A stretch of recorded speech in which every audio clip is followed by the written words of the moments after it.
테세우스는 머리가 황소, 몸은 사람인 반인반수의 괴물 미노타우루스를 물리친 그리스의 영웅입니다.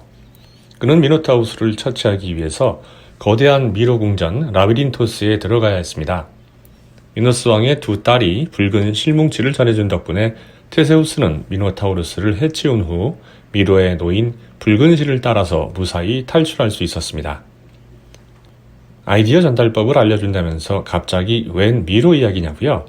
두 이야기가 긴밀한 연관성이 있기 때문입니다. 우리가 프레젠테이션이나 설명회에서 처할 수 있는 흔한 상황이 바로 미궁 안에 있는 테세우스나 마찬가지거든요. 새로운 아이디어를 전달하는 과정은 미로 탈출과 유사합니다. 자칫하면 미로와 장애물에 갇혀서 헤매다가 못 빠져나올 수 있습니다. 이때 필요한 것이 바로 테세우스의 빨간실입니다. 빨간실은 상대방이 내 아이디어에 관심을 기울여야 하는 이유가 되는 해법입니다. 템슨 웹스터는 테드톡스의 책임 PD로 매년 수백 명의 제안자들이 생각과 제안을 제대로 전달하지 못하는 것을 보고 아이디어 전달 방식을 정리했습니다. 웹스터가 요구한 건 간단했습니다. 140자로 당신 이야기를 표현하라. 한 문장으로 표현하라. 상대방이 쉽게 이해 가능한가? 상대방이 원하는 내용을 포함했는가? 이전에 없던 새로운 내용인가? 웹스터는 내용을 5단계의 스토리텔링 기술로 요약한 후 그 결과를 아이디어가 팔리는 순간이라는 책으로 내놓았습니다. 아이디어를 풀어가는 가장 효과적인 방법은 이야기입니다. 도저히 거부할 수 없는 이야기의 핵심 요소는 첫 번째 목표 세우기, 두 번째 문제 드러내기, 세 번째 진실 발견하기, 네 번째 변화 정의하기, 다섯 번째 행동 전환하기, 이 5가지로 구분할 수 있습니다. 이 5단계 스토리텔링 방식을 어떻게 사용해야 하는지 세계 다이아몬드 시장을 독점한 드비어스의 광고 사례를 통해서 알아보도록 하겠습니다. 첫 번째 단계는 목표 세우기입니다. 이 단계에서는 고객이 해결하려는 문제와 욕망을 고객의 언어로 표현해야 합니다. 1930년대에 결혼이나 약혼을 앞둔 커플들은 반지 제작에 다양한 보석들을 사용했습니다. 드비어스는 커플들의 관심을 반지가 아닌 반지의 보석으로 옮긴다는 목표를 세웠습니다. 두 번째 단계는 문제 드러내기입니다. 이 단계에서는 고객이 목표를 달성해야 하는 이유가 드러나야 합니다. 내가 할 수 있는 것이 드러나야 하고 고객의 생각과 당신의 새로운 관점이 갈등과 긴장을 발생시켜야 합니다.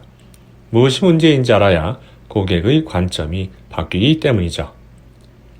드비어스는 반지의 보석은 어떤 것도 상관없다는 커플들의 생각을 문제 삼은 후에 이 과정에서 결혼이나 약혼의 가치를 평생 변하지 않는 약속이라고 정의했습니다.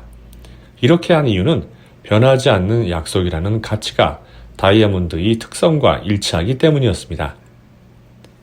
세 번째 단계에서는 진실을 발견해야 합니다. 행동하지 않으면 목표 달성이 위험해진다는 진실을 알려줌으로써 고객이 내적 갈등을 하게 만드는 단계입니다. 이때의 진실은 고객이 쉽게 동의할 수 있는 믿음, 사실, 발견이어야 합니다. 드비어스가 발견한 진실은 다이아몬드의 견고함이었습니다. 다이아몬드가 이 세상에서 가장 단단한 물질이라는 점은 누구나 인정합니다. 이 사실은 영원하다는 주장과 자연스럽게 연결됩니다. 고객들은 드비어스의 주장에 고개를 끄덕일 수밖에 없습니다. 네 번째 단계는 변화를 정의하기입니다. 가장 핵심 단계이자 스토리텔링 중 아이디어가 빛나는 부분입니다. 지금까지 이야기하며 공감을 얻은 고객의 문제에 대한 답변이 나타나야 합니다. 드비어스는 영원히 변하지 않을 커플의 약속을 상징하는 반지의 보석은 영원히 변하지 않는 다이아몬드가 제격이라고 이야기합니다. 다이아몬드의 위상을 보석 중에 하나에서 변하지 않는 약속의 상징으로 단번에 격상시켜버린 겁니다. 드비어스는 이 주장을 1947년 A Diamond is Forever라는 문장으로 발표합니다.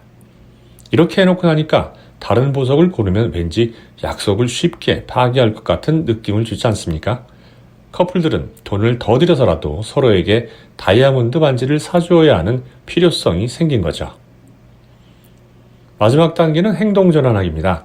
목표를 달성하기 위해서 고객이 해야 할 행동을 제안하는 겁니다. 무엇을 하라고 문장으로 나타내면 됩니다.